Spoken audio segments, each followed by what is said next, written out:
Ron Howard, you've got Genius debuting on Nat Geo this month. You've produced a ton of television, but you really have not directed very much. Why did you want to take the reins on this first episode? Well, I've been seeing a lot of great work on television by directors I admire, young and old, and so I've been looking for something that I thought I could really make a contribution to. I directed TV movies for NBC back in the late '70s, and that was really part of me cutting my teeth and developing my directing career. But I haven't found anything that I felt I could bring something distinctive to. But when I saw the subject and the screenplay for that first hour, I felt it was cinematic, it was ambitious, and a subject that I was really interested in, a subject that I'd had a little experience with from Beautiful Mind, in terms of trying to convey on a kind of human interest level the power of the mind and what discovery can feel like, and also the burden of genius. The great thing about the first episode, unlike some of the other ones, which are also great, but you blend the world of the older Albert Einstein, played by Geoffrey Rush, and the younger one with Johnny Flynn. What made you want to take that approach on the first one? Well, that's part of the challenge that was so important, and of course also a bit of a high wire act, because Brian Grazer and I, along with Gigi Pritzker, we sold the idea. National Geographic were eager buyers; they were incredibly supportive, but there was this assumption that we were going to be able to make this combination work. We dreamed of Geoffrey Rush.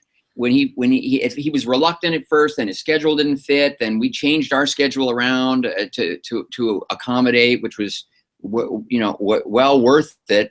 And he really threw himself into it. And then it became a question of, all right, well, now we need to find a younger actor who who we can believe grows up to become Geoffrey Rush's version of Albert Einstein.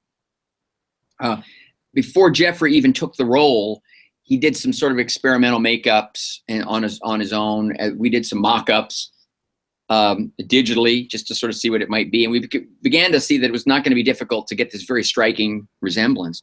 But young Albert actually didn't look much like the iconic senior Albert, outside of I bone structure and things like that. And our casting director introduced us to Johnny Flynn, who I realized once I looked at his resume that I'd seen him and liked him, but he's such a chameleon that I didn't know that I was always looking at the same person. So that was a good jumping off place. And even though he's blue-eyed and blonde hair but he had a similar facial structure, and our makeup artist said, I think this is going to work. Did some tests. And Johnny's audition just blew us away, and so we believed in it physically, and then they took it from there. I said, you guys are one character, and they said, of course. And Geoffrey said, on Shine, I spent some time with the younger version of myself, and it was very helpful. And so he and Johnny spent a lot of time, both physically together and also Skyping and so forth, and looking at the senior Albert, looking at certain behaviors, listening to him, reading the scripts, understanding, and the books, doing the research, and they came up with a kind of a menu of physical movements, a sense of humor, cadences. They both had the same dialect coach. So that Johnny could tee up behaviors that would then be familiar as they evolved into the iconic Albert Einstein in an authentic way. As you looked at the material, one thing I'm sure as a producer, especially, you must have loved the fact that not only is it dramatic, but it's got humor, it's got science, it's got politics. It covers so much in the realm of what you would want to present as a project, doesn't it? Well, Noah Pink's initial script, which continued to evolve as Ken Biller came on as the showrunner, had that great balance. So the promise of that already existed in that script. It was which again was very enticing to all of us and to me as a director, because it was accurate as it relates to Einstein, but surprising. And I think these surprises, both in terms of Einstein's journey, his relationship with the 20th century, I mean, the way he influenced it, and also how much of it he actually witnessed, firsthand, was, surprising as hell. But I felt like it could be informative and entertaining, and I know we all did. And so it was a very exciting piece of material to discover, and fantastic that National Geographic was looking to move into this area of kind of premium content, as they call it, but with scripted series and scripted material. We already had the good relationship with them from doing our breakthrough series, documentary series with them, and Mars, which is sort of half scripted and half documentary. And this was just a sort of a natural conversation to have. Would you be interested in this? We never even took it out to the market, really. It was just the perfect home. They wanted it, and we just got to work. I love these recent years of anthologies, because you don't have to follow something for years and years and years. You've got a beginning, a middle, and an end. Yeah. Is that something that attracted you also to doing just the concept of genius, where you might approach somebody different from each season? Very exciting to us. And Francie Calfo, who runs television at Imagine, along with Brian, immediately was saying, well, Einstein's great, but couldn't it be an anthology? And they're looking for scripted series, and we can let's pitch this, from the beginning as an anthology series. I've always loved anthologies, and I've always been frustrated as a director and as a viewer by movie biopics that are sort of forced to truncate and simplify. A lot of them very important ideas, and I've done it. I probably will do it again on a feature film, because it's you have to make it fit into the time. It's a different kind of relationship you have with the audience and an expectation in terms of momentum and pace and those kind of things. But what a great luxury and pleasure to be able to look at Einstein, a man who was, in fact, his life was always a little too sprawling to be a feature film. And yet when you looked at individual events, I never felt that they were particularly dramatic enough to necessarily carry the weight of an entire feature film. So that's why I don't think you've seen very much of Einstein in the movies. And so now is the time to do it and do it right. And then from the very beginning, interestingly, the Nat Geo brand, the aesthetic and the expectation that sort of comes with it was a great positive influence on what we were doing, because it has to be authentic, has to be factual, yet it has to be entertaining, immersive, and it even needs to be beautiful. It needs to be visually arresting and compelling. So Matthias Hertel, our cinematographer, and I began having conversations. He had worked with Ken Biller before in a previous series.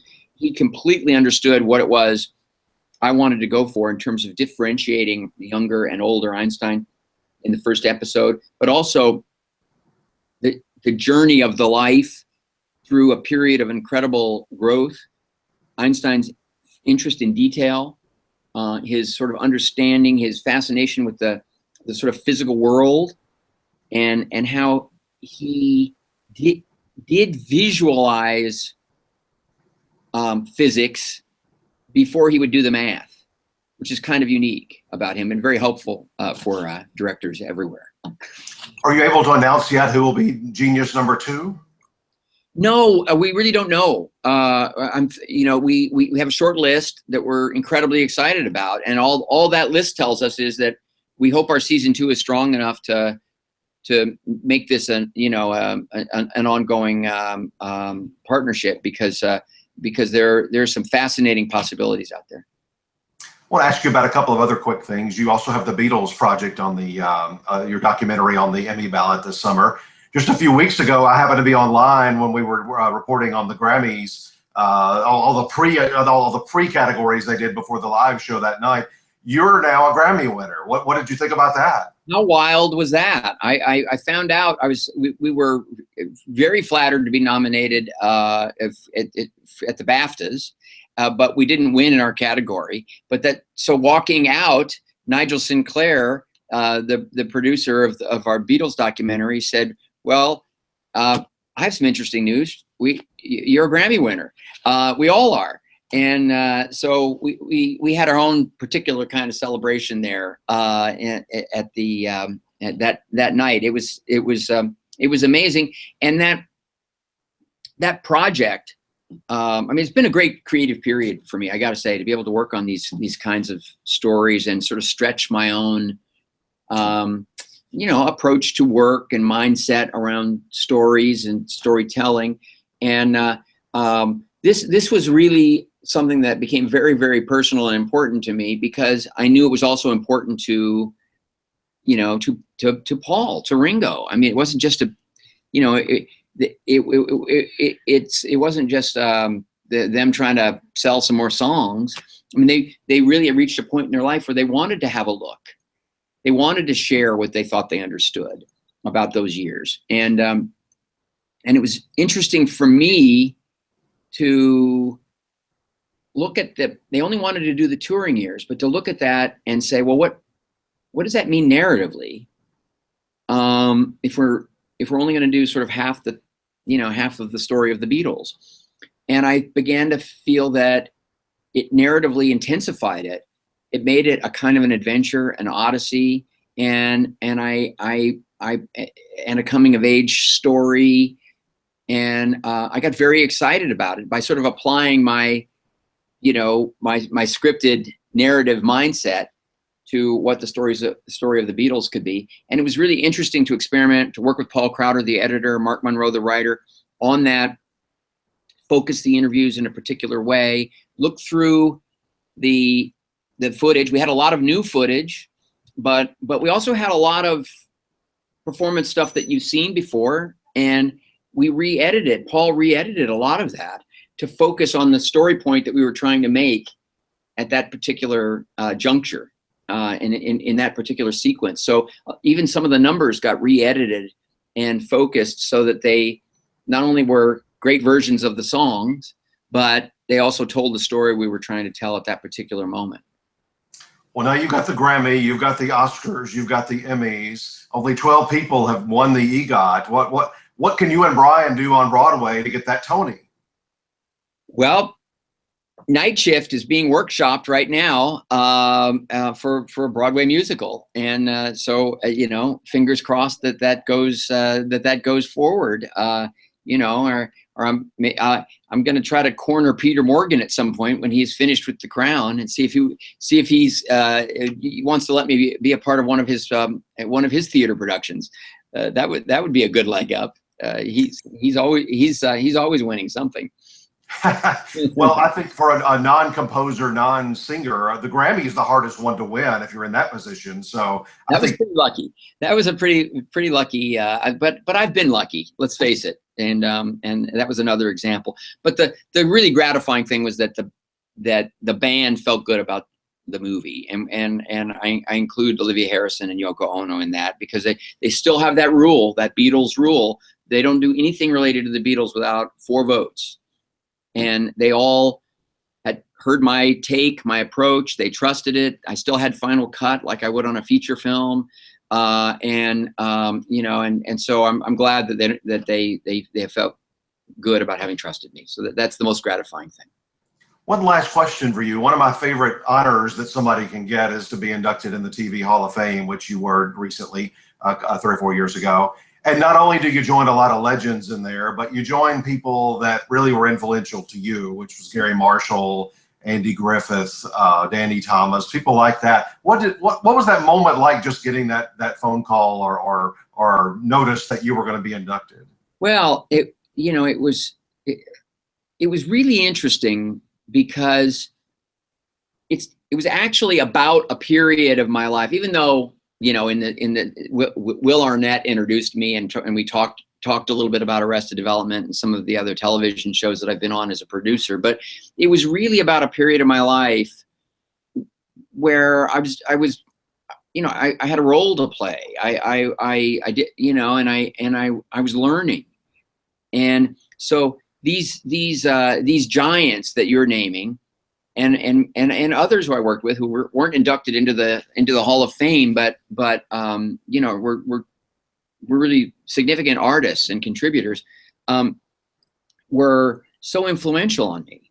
So it was kind of humbling.